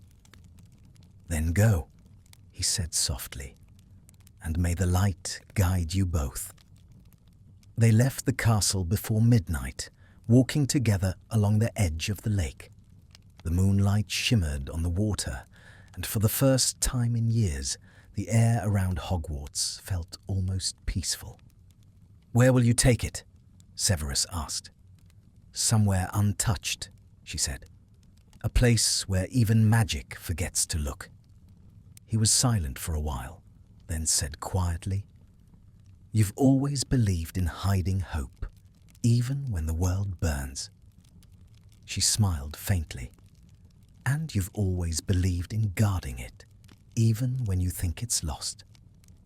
They stopped at the edge of the forbidden forest. The wind whispered through the trees, carrying the scent of pine and rain. Lily reached into her cloak and drew out the wand once more. Its dark wood gleamed faintly in the moonlight, ancient and watchful. For a moment, she felt it stir again, as if sensing her intent. It pulsed faintly against her skin, a living thing unwilling to die. "Let it rest," she whispered. Then she raised her wand and murmured an incantation so old it trembled on her tongue. The ground shivered, splitting open before them, and she lowered the relic into the earth. The soil folded over it once more, sealing it in darkness. The magic in the air grew still. The hum of the wand faded until there was only silence. Severus watched her quietly. "You've done it." "For now," she said softly, "until someone digs too deep again." He looked up at the stars, then back at her. "You could have kept it, claimed it." She shook her head. "Power was never the answer. It never will be." He studied her face, the quiet strength there, the grief, the fire that refused to die. And for the first time, he allowed himself to imagine what life might have been if he had chosen differently all those years ago. "Lily," he said quietly, "I swore I would protect you and the boy, but I find now that it's you who's kept me alive." She turned to him, eyes bright in the moonlight. "Then we've both done our part." The night deepened around them, the stars wheeling overhead in endless motion. And as they stood side by side at the edge of the forest, the world felt, for a fleeting moment, whole again. But far away, in the darkness beneath the earth, the wand's pulse beat faintly still, like the echo of a sleeping heart, waiting for the world to forget, until it was remembered once more. For many weeks afterward, the world seemed to breathe again. The snow melted from the moors, the heather began to bloom, and the sky cleared to a softer blue than either of them had seen in years. Lily and Severus returned to the cottage on the edge of the wildlands, a humble refuge, its garden now greening with early spring. Harry had grown in their absence. He could stand now, clinging to the edge of his crib with stubborn delight. When Lily knelt beside him, his laughter filled the room like sunlight. It was the first true joy she had known since that terrible night in Godric's Hollow, and it stirred something fierce and warm in her heart. Severus stood by the window, arms folded, watching mother and child. His expression was difficult to read, softened, perhaps, by something he didn't wish her to see. The sight of Harry always left him divided, bound between guilt and awe. Every time he saw those green eyes, her eyes, he was reminded of both the worst and best parts of himself. Life settled into rhythm. Mornings were quiet, the air filled with the scent of tea and old wood. In the afternoons, Lily would walk with Harry through the moorland paths, the child's laughter echoing across the wind. Sometimes Severus joined them, though he pretended it was only to watch for trouble. Lily never pressed him, but she noticed that in time he stopped making excuses for why he came. And though the shadows of the past still lingered, something fragile had begun to take root between them, an understanding born not of forgiveness, but of endurance. One evening, as the sun dipped low, they sat together by the hearth. The flames painted their faces in gold and crimson. Lily was mending one of Harry's small cloaks, while Severus read an old tome of spells, its pages worn thin with use. "Do you ever think it's truly over?" she asked suddenly, without looking up. He glanced at her, puzzled. "The war?" She nodded. "Voldemort, his followers, all of it." Severus closed the book slowly. "No," he said at last. "Evil rarely dies. It only changes shape." Lily sighed, setting the needle aside. "I wish you wouldn't sound so certain." "I've seen too much not to be." She looked into the fire, her thoughts far away. James used to say something similar, but he believed good was just as stubborn. Severus's gaze softened at the mention of James's name. He did not like it, did not want to think of the man he'd once despised and envied in equal measure, but he respected that Lily still spoke of him. "Perhaps he was right," he said quietly. "After all, you're still here." Lily met his eyes, surprised by the sincerity in his tone. "We both are." Outside, the wind rose, carrying with it the distant call of owls. The world felt vast and unknowable, yet in that small cottage, everything had narrowed to a single fragile piece. For a time, it lasted, until the night the dreams began. Lily woke with a start one moonless evening, her heart hammering. The room was dark, except for the faint glow of the dying fire. She had dreamed of the wand, the black wand buried beneath the earth, its pulse echoing like a living heart. In her dream, the soil had split open, and a hand, not Voldemort's, but another's, had reached for it. She rose quietly, wrapping a shawl around her shoulders. In the cradle beside her, Harry slept soundly. She crossed to the window, staring out at the silvered moor. The land was still, but the feeling of unease lingered, a whisper she could not quite silence. Behind her, a low voice said, "You felt it too." Severus stood in the doorway, a candle in hand. His expression was unreadable, but the light caught the edge of tension in his jaw. "How long have you been awake?" she asked. "Long enough to know you weren't imagining it." Lily turned toward him. "The wand. You think—" "I think something has disturbed it," he said, stepping closer. Buried magic like that does not sleep easily. A chill ran through her. "We hid it well. Dumbledore underestimated the hunger of men," Severus said darkly. "Someone might have gone looking." She shook her head. "No one knows where we left it." "Then why do you dream of it now?" Lily had no answer. The silence between them stretched taut. In the following days, unease shadowed their every step. The air seemed thicker, the nights longer. Twice, Severus found traces of unfamiliar magic near the edge of the moor. Nothing concrete, but enough to keep his wand close at hand. Then, one morning, an owl arrived bearing another letter from Dumbledore. Its tone was more urgent than any before.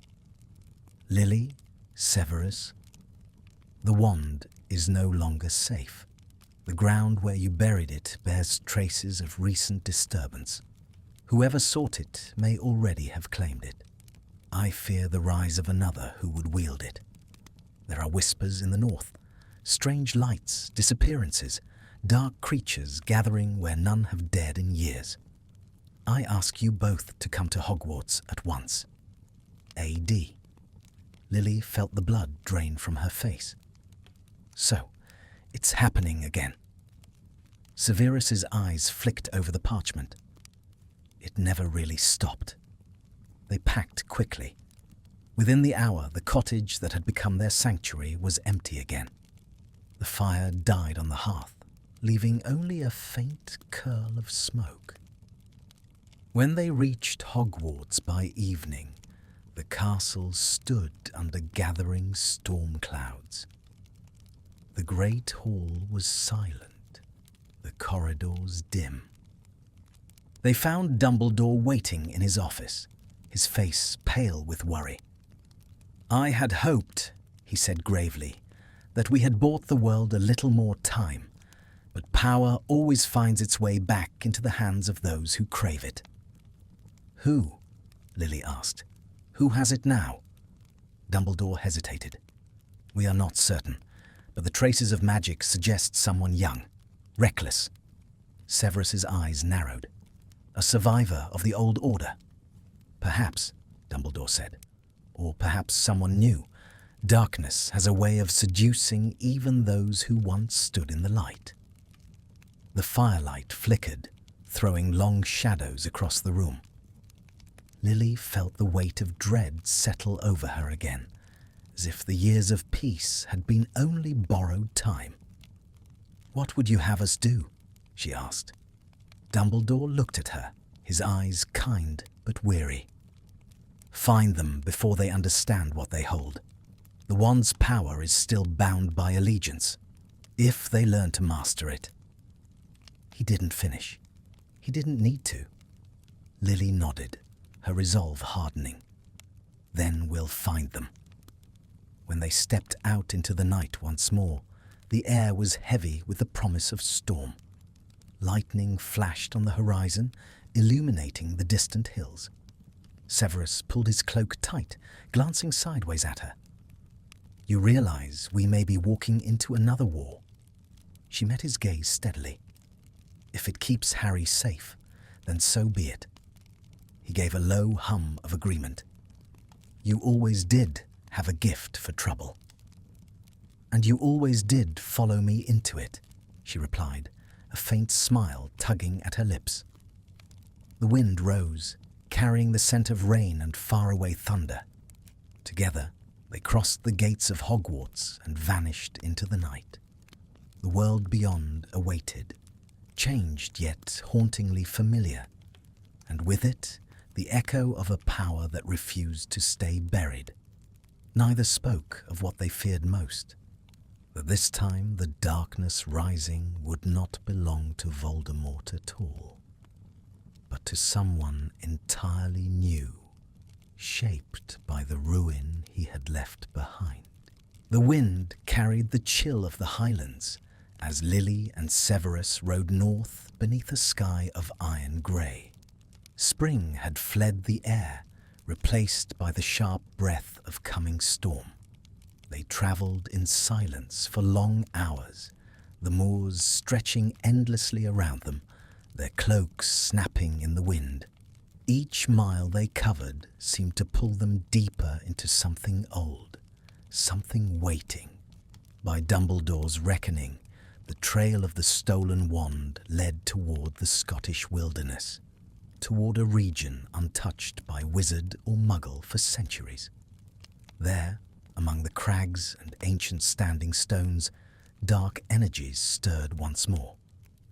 As they made camp that night, Lily sat near the fire, her hands outstretched to the warmth.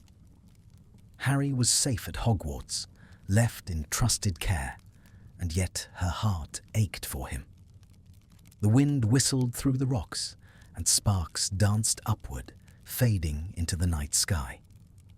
Severus sat across from her, his expression as hard and still as the cliffs around them.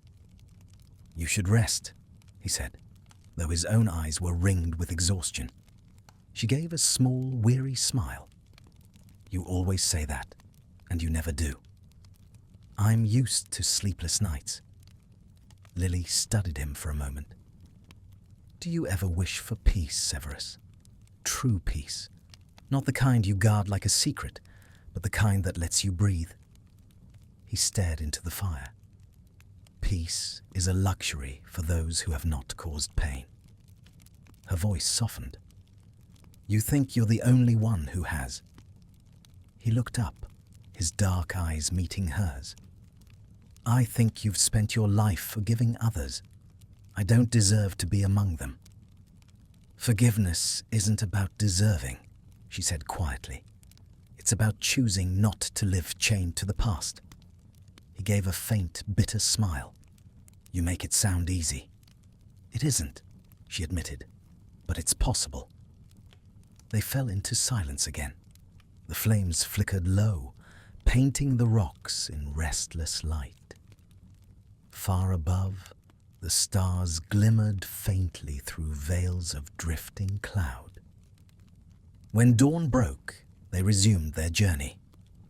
The path grew steeper, leading them into the highlands, where mist hung thick and the wind howled like a living thing. By midday, they reached the edge of a vast ravine. A narrow stone bridge crossed the chasm, its arches slick with moss and rain. Lily shivered as they stepped onto it. The air here felt heavy, charged with unseen power. "This place," she murmured. "It feels wrong." "It's ancient," Severus replied. "Older than Hogwarts, older than any of us." As they reached the far side, the mist parted, revealing a circle of standing stones. The ground within was blackened, as if fire had once consumed it. In the center lay the remains of a small camp, ashes still warm, traces of magic lingering like smoke. Lily knelt to examine the ground. Someone was here recently. Severus crouched beside her, running his fingers lightly over a scorched mark. His face darkened. This was no ordinary fire. That was wand magic, raw, uncontrolled. Whoever holds the wand can't master it. Lily's pulse quickened. "Then they'll destroy themselves if we don't stop them. Or destroy everything around them," he said grimly. A faint noise echoed from the cliffs, a distant crack, like a whip of thunder. Both turned sharply, wands drawn. Then came the voice. "You shouldn't have followed me." A figure stepped from the shadows beyond the stones. Cloaked, tall and young, no more than 20, if that. His hair was dark, his eyes pale and unsteady, gleaming with something between fear and obsession. Severus stepped forward. "Who are you?" The stranger tilted his head. "A seeker," he said softly. "Like you, but I found what you couldn't." Lily's stomach twisted. "You have the wand." He smiled. "It came to me. It chose me. Do you know what it feels like to be seen by it? To have power finally answer when you call?" Severus's voice was low and sharp. "Power does not answer. It consumes." The young man laughed, a hollow, broken sound.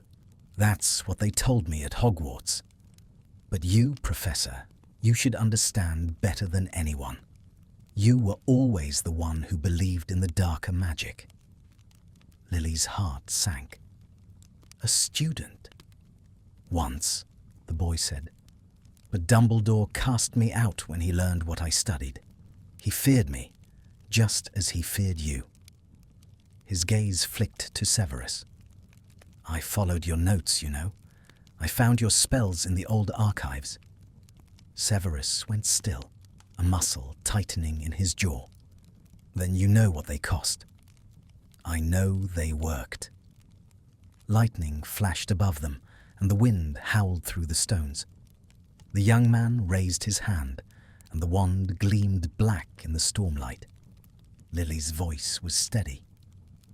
"You don't understand what you hold. That wand destroyed every master who thought they could command it." "Then they were weak." Before she could speak again, he struck. The blast of magic tore across the clearing, throwing sparks into the air. Severus moved first, deflecting the curse with a shimmer of blue light that crackled against his shield. "Stay back," he shouted to Lily, but she was already moving, her wand flashing. "Expelliarmus!" the young man countered effortlessly, the elder wand blazing in his grip. The ground shook beneath them. Stones split, and the air hummed with wild power. "Stop!" Lily cried. "You'll destroy us all." He laughed again, a desperate sound. "Better to burn the world than live forgotten in its ashes." The next curse was blinding. Severus lunged, knocking Lily aside as it struck the ground where she had stood. Earth erupted, and they fell together, rolling hard against the stones. When Lily lifted her head, she saw Severus on one knee, wand raised, blood trailing from a cut on his temple. He met her eyes briefly. "Get behind me!" "No," she said fiercely. "Together, remember?" They moved as one. Spells flew like lightning, striking against each other in showers of light. The force of the battle shook the very air. The young man's face twisted with rage as his power faltered under their combined strength. Then Lily saw her chance. She raised her wand and shouted, "Finite incantatum!" The spell hit the Elder Wand with a sound like shattering glass. Light burst from its core, white, searing, pure. The young man screamed, the wand flying from his grasp, spinning high into the air. Severus caught it. For an instant, everything was still. Then the power surged through him, ancient, terrible, vast. Lily saw his face pale, his eyes flash with sudden pain. The air around him trembled. "Severus!" she cried. He stood frozen, gripping the wand as though it burned his hand. The storm screamed around them, the stones humming with raw magic. Slowly, he turned toward her, and she saw it. The battle raging within him, the darkness clawing to be free. "Drop it!" she shouted. "Let it go!" He staggered, his breath harsh. For a terrible moment, she thought he would not listen. Then, with a cry that tore from somewhere deep within, he hurled the wand into the chasm below. The earth went silent. The storm broke apart. Lily ran to him, catching him as he fell to his knees. His skin was cold, his eyes unfocused. "It's gone," she whispered, holding him. "It's over." He managed a faint, weary smile. "You always said that, Lily, and somehow it never is." But his hand found hers, and she felt him tremble, not with weakness, but with relief. As dawn crept over the ravine, the light fell on the broken stones and the empty air where the wand had vanished. The power was gone, buried again, lost to shadow and time, for now. Lily tightened her grip on Severus's hand and whispered into the quiet morning, "Then we'll keep fighting until it is." And somewhere far below, deep beneath the earth, the wand lay in silence, its pulse quieted, but not dead, waiting for the next heart bold or foolish enough to wake it once more. For 3 days, neither of them spoke much of what had happened at the ravine. They returned to Hogwarts weary and wounded, though neither would admit how deeply. The battle had drained them, not just of strength, but of spirit. Even now, Lily could feel the memory of that wild, consuming magic clinging to her like smoke. The castle seemed quieter than before, subdued, as if the stones themselves knew something had shifted. The news of their victory, if it could be called that, had not spread beyond Dumbledore's office, and perhaps it never would. Some battles were better left unspoken, their scars hidden beneath the surface of peace. Lily stood by the window of the guest chamber she had been given, staring out at the lake. The water shimmered in the late afternoon light, its surface rippling with gentle waves. Beyond it, the forbidden forest stood dark and watchful. Somewhere out there, beneath layers of earth and magic, lay the Elder Wand once more, silent, buried, waiting. A soft knock at the door drew her from her thoughts. She turned as Severus entered. He looked pale, his usual composure worn thin, but his dark eyes were steady. "You should rest," she said automatically, a faint smile tugging at her lips. He raised an eyebrow. "You seem determined to use my own words against me." "Someone has to." He closed the door behind him and crossed the room, stopping near the fire. For a long moment, he said nothing. The silence between them was familiar now, less a wall than a quiet understanding. Finally, he spoke. Dumbledore believes the wand is dormant again. Its power has sunk back into the earth. Lily folded her arms. And you? I've learned not to put faith in what can't be destroyed, he said softly. It sleeps, yes, but sleep isn't death. She nodded slowly, her gaze returning to the window. Then we stay watchful. Yes. There was another pause, filled with the soft crackle of the fire. Then, more quietly, he said, You saved me. She turned. You threw the wand away, Severus. You saved yourself. He shook his head. You don't understand. I could feel it, Lily. It wanted me. It knew my weakness. For a moment, I thought I might let it in. And then, I heard you. Her breath caught. Me? You called my name. He looked at her then, his eyes dark but honest. It was enough. She didn't know what to say. There were 100 things she wanted to.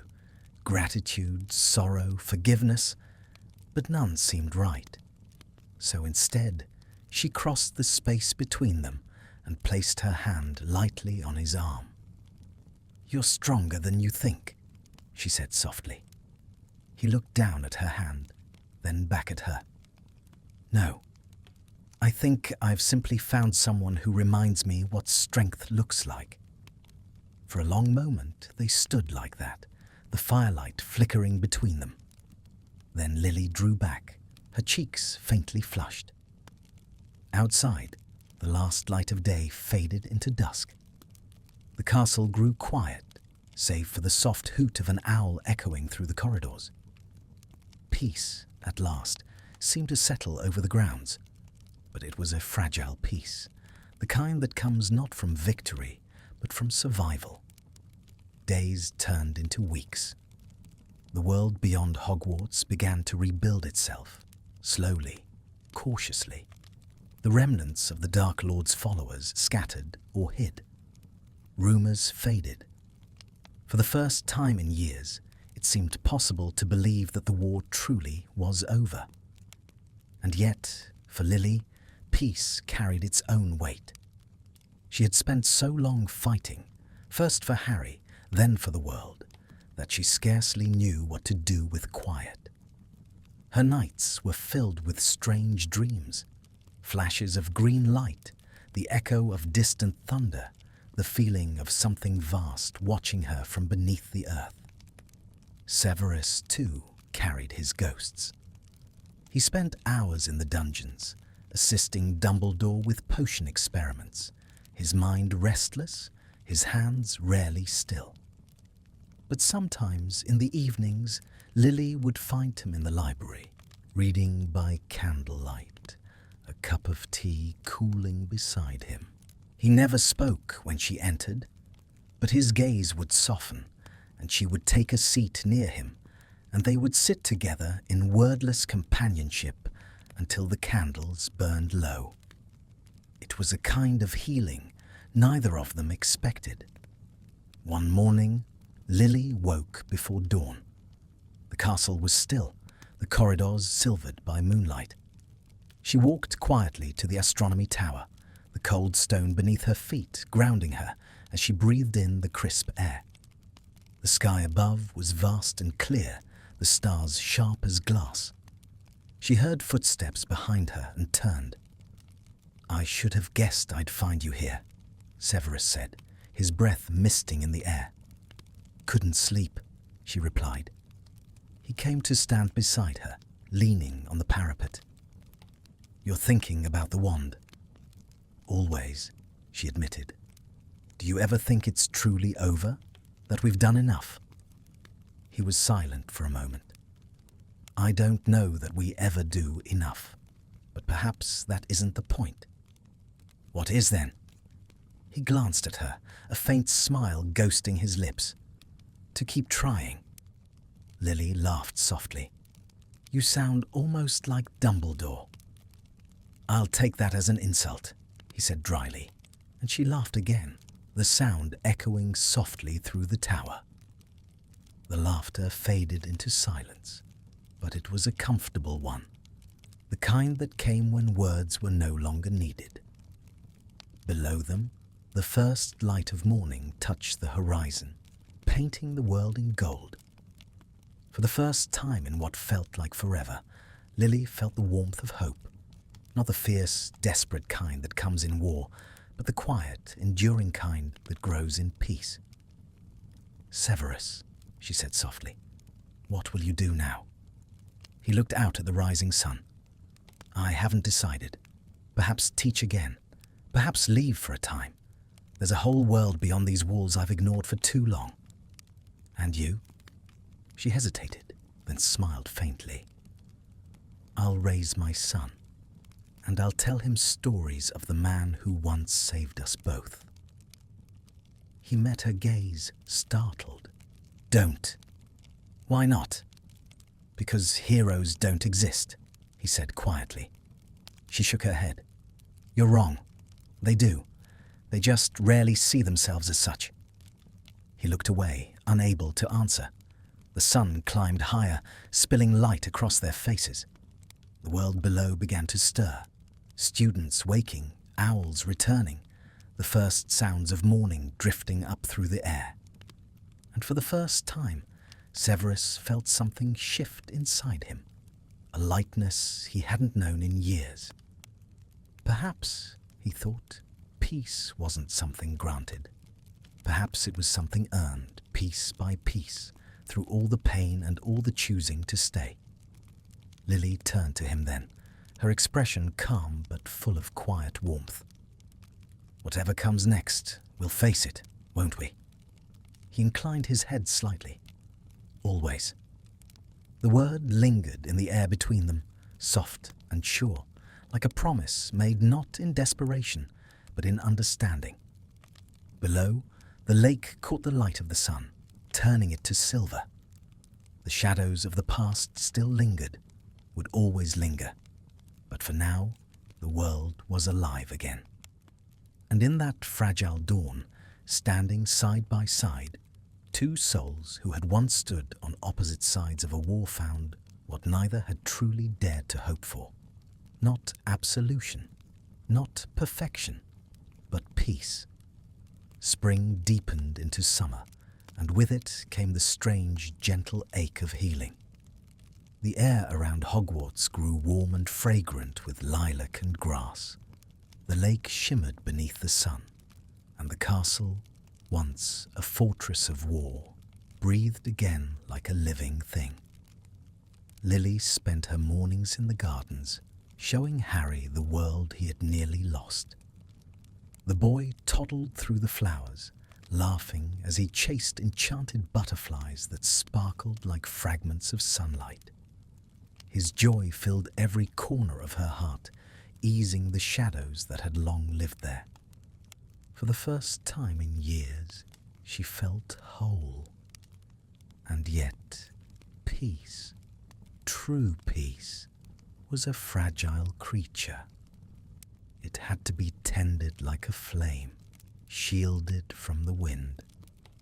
Severus had remained at Hogwarts, though Dumbledore never pressed him to. He could have left, could have disappeared into the quiet corners of the world, as he had once vowed to do. But he stayed. Lily suspected it was partly out of duty, partly out of something unspoken that neither of them dared to name. She saw him often, in the library, deep in his studies, in the potions classroom, his voice calm and precise as he brewed, walking the grounds late at night when the world was still. The students who remained at the school after the war regarded him with curiosity and fear in equal measure, yet he never seemed to notice. One evening, Lily found him in the greenhouse, standing among rows of moonlit flowers. His robes were dusted with silver pollen, and his wand floated above a cauldron that shimmered faintly blue. "Still working?" she asked from the doorway. He glanced up, his expression unreadable. "Wolfsbane," he said. "I promised Dumbledore I'd improve the stability of the brew. There are still too many side effects." "You've been at it for hours," she said softly. "You should rest." He gave a faint, humorless smile. "Rest has never agreed with me." She stepped closer, brushing her hand over the soft petals of a white bloom. "You never stop," she murmured. "Not even now." He hesitated, then looked at her fully. "If I stop," he said quietly, "I'll start remembering." Lily's breath caught. "And you don't want to?" His gaze fell to the potion's shimmering surface. "Some memories are better left where they lie." She understood. Merlin help her, she understood too well. The silence stretched between them, filled with the quiet hum of insects and the faint bubbling of the cauldron. Then, gently, she said, "You've changed, Severus.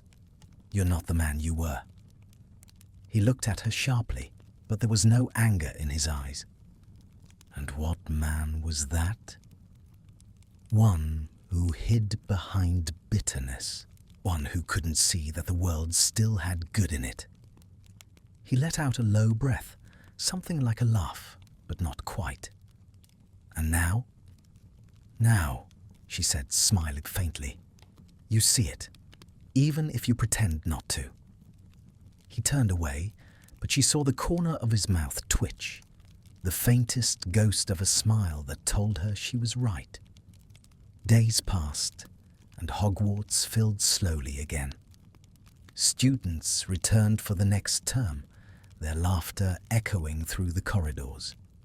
The scars of war still lingered, the cracks in the stone, the memories in every hallway. But the castle lived, and that was enough. Lily took up teaching for a time, helping with charms and defense against the dark arts. She found joy in it, in watching young faces light up with wonder, in seeing courage where once there had been fear. Sometimes she caught Severus watching her from across the classroom as he passed by, his eyes unreadable. He said little, but his presence had become a constant, like the steady rhythm of her heartbeat. Then, one evening, just as the sun sank behind the mountains, Dumbledore summoned them both to his office. He looked older than before, his silver hair catching the light like frost. The air around him seemed weighed with quiet gravity. "I've received word from the Ministry," he said as they entered. "They've unearthed something unusual in the ruins near Hangleton. An artifact, nothing of immediate concern, but—" Lily frowned. "But you think it's connected?" He nodded slowly.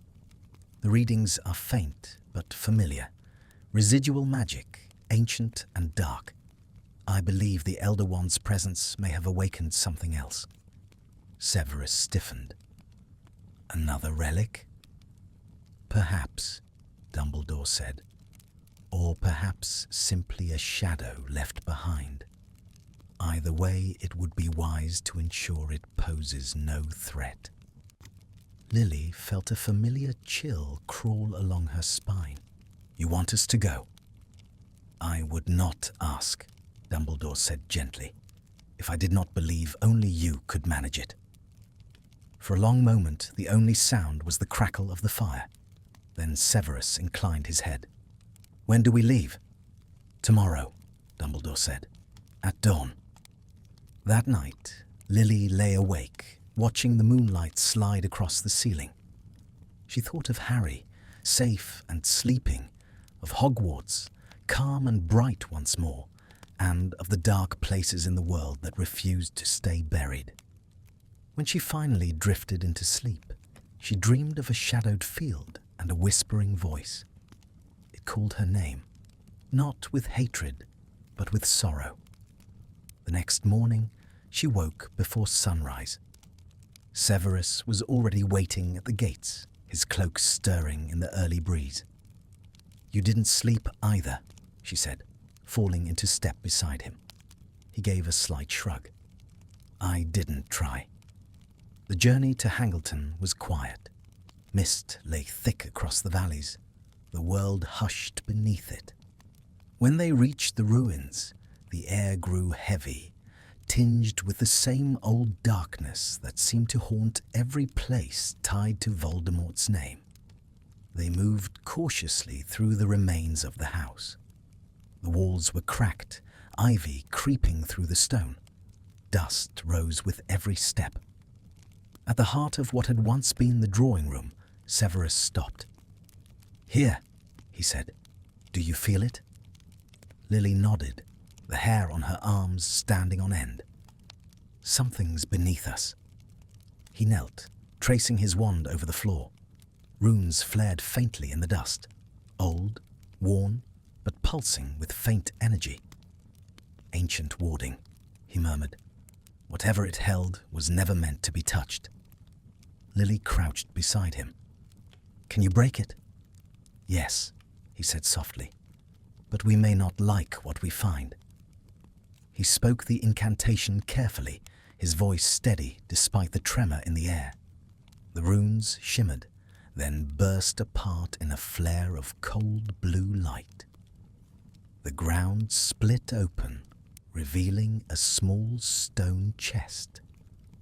Its surface was covered in strange carvings, older than any Lily had ever seen. A faint, rhythmic pulse came from within, like the beat of a heart. "What is it?" she whispered. Severus reached out, his hand hovering above the lid. Something that should have stayed buried. He lifted the lid slowly. Inside lay a shard of obsidian, no larger than a dagger's blade. It pulsed with faint, dark light, casting long shadows across their faces. Lily felt her throat tighten. That isn't the wand's magic." "No," Severus said grimly.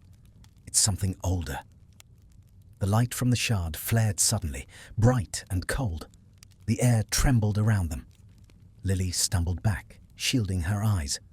When the light faded, the chest was empty. Severus's voice was low, almost a whisper. "It's gone." "Gone where?" He looked at her, his face pale, eyes dark with unease. "Not gone," he said. "Awake." And somewhere deep within the ruins of the earth, something ancient stirred, something that had waited for centuries to be remembered, and now, at last, had been. Lily shivered as the wind rose, carrying with it the faint echo of a voice not heard since before Hogwarts was built. A voice that whispered of old power, of the kind that had no master and no mercy. The storm was coming again, and this time it was older than any they had ever faced. The storm broke before dusk, rolling in from the north like a living shadow. Thunder shuddered across the hills, and the wind tore through the broken trees around the ruins of the Riddle House. Lily and Severus stood beneath the remains of its roof, rain slanting in silver sheets, lightning cutting across the darkened sky. The air itself seemed alive with energy, wild, ancient, and wrong.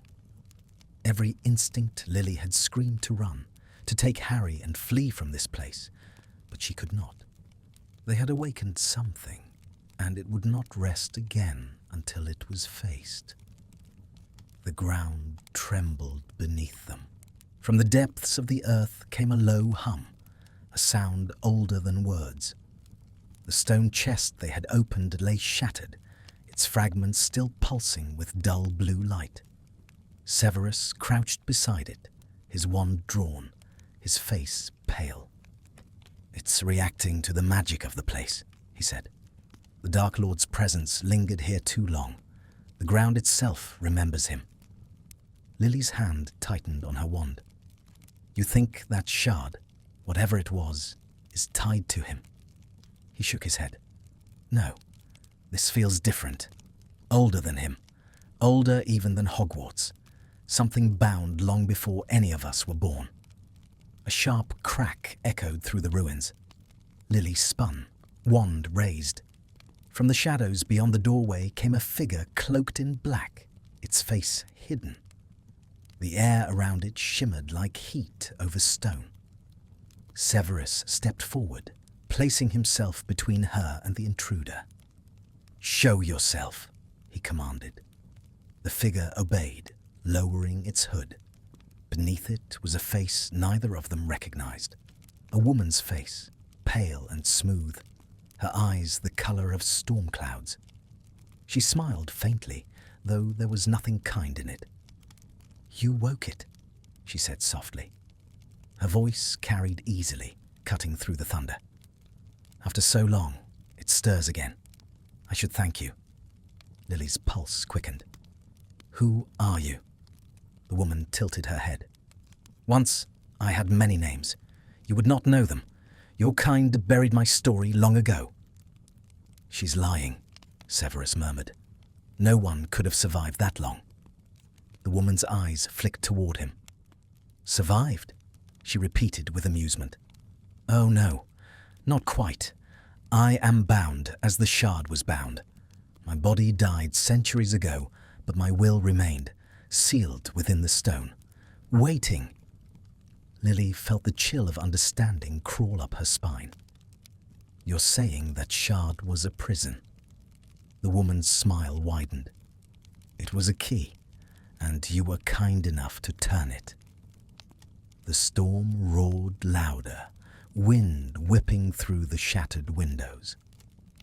The woman stepped closer, her cloak billowing around her like smoke. "He tried to do what I once did," she continued, her gaze settling on Lily. "Your dark lord. He reached for immortality and fell short, but I succeeded. I am the oldest magic, life unending, will unbroken." Severus raised his wand. "You're a relic," he said coldly, "and relics can be destroyed." Her laughter was low, chilling. "Bravery," she said, "or foolishness. It matters little. I seek no war with you, Severus Snape. I seek only the child." The blood drained from Lily's face. "Harry." "The boy who lived," the woman said softly. "He carries the mark of the curse that once defeated the Master of Death. His blood sinks with power. Through him, I can restore what time has taken." Lily moved before she thought. "You'll never touch him." For a heartbeat, the world seemed to still. Then lightning struck, blinding and fierce, and the ruins exploded into chaos. The woman's power burst outward in a wave of light so intense it shattered stone and hurled them backward. Lily hit the ground hard, the wind driven from her lungs. Through the smoke, she saw Severus rise, his wand raised, his face set in grim focus. "Run!" he shouted, casting a shield that flared like fire. But Lily did not run. She joined him, her wand flashing in the storm. Together, they fought, their magic intertwining, sparks of red and gold and blue streaking through the rain. The woman's form flickered, her eyes glowing brighter. "You cannot fight what you do not understand," she said. "I am magic itself, given voice." Severus snarled a word Lily had never heard before, a spell older than English, harsh and sharp. It hit the woman squarely in the chest. For a moment, her form wavered. Lily seized the chance. She raised her wand and shouted, "Incarcerus!" Golden chains burst from the ground, wrapping around the woman's arms. The air screamed with power.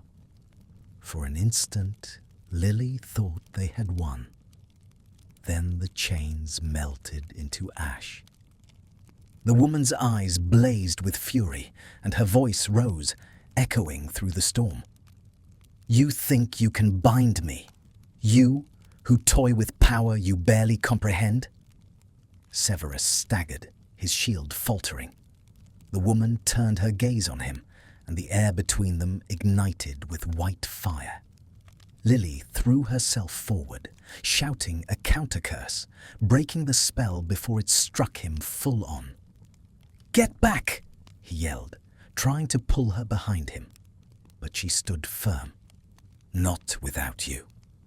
The ground beneath them cracked open, revealing a pit of swirling blue light, the remnants of the shard's prison, collapsing now that its purpose was undone. The woman stepped toward it, her voice rising into the wind. "This world will remember me again," she declared, "and through your son, Lily Potter, I shall live anew." Lily's heart pounded. She knew with sudden, terrible clarity that the pit was not just a doorway, it was a bridge. If the woman reached it, she would not merely return, she would consume. Without hesitation, Lily gripped Severus's arm. "Together," she said. He met her gaze. There was no need for words. They raised their wands in unison. Light flared, gold and green twining together. Lily felt the force of their combined magic surge through her veins, burning hot and wild. The woman screamed, her form fracturing, her voice splitting into echoes. The wind rose to a roar. The pit blazed white. And then, silence. The storm broke apart, the rain easing into a whisper. The ruins stood blackened and still. The woman was gone. Lily stood trembling, her breath ragged. Beside her, Severus leaned heavily on his wand, his face pale and drawn. "Is it over?" she whispered. He shook his head faintly. "For now." They left the ruins at dawn. Behind them, the valley lay quiet, mist rising from the broken stones. Whatever they had unleashed, whatever they had stopped, it had left its mark. On the land, on the air, and on them. By the time they returned to Hogwarts, the first light of morning was spilling over the towers. Harry was waiting in Dumbledore's arms, sleepy and safe. When Lily took him, she held him close, breathing in the warmth of him, the scent of life and innocence.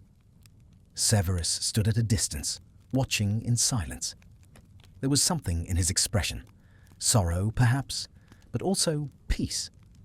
Lily looked at him, her voice soft. "Thank you." He inclined his head. "For what?" "For everything."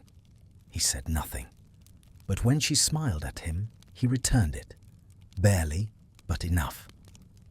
And as the sun rose fully over the castle, gilding its stones in light, Lily realized that though darkness might rise again, it would never truly win.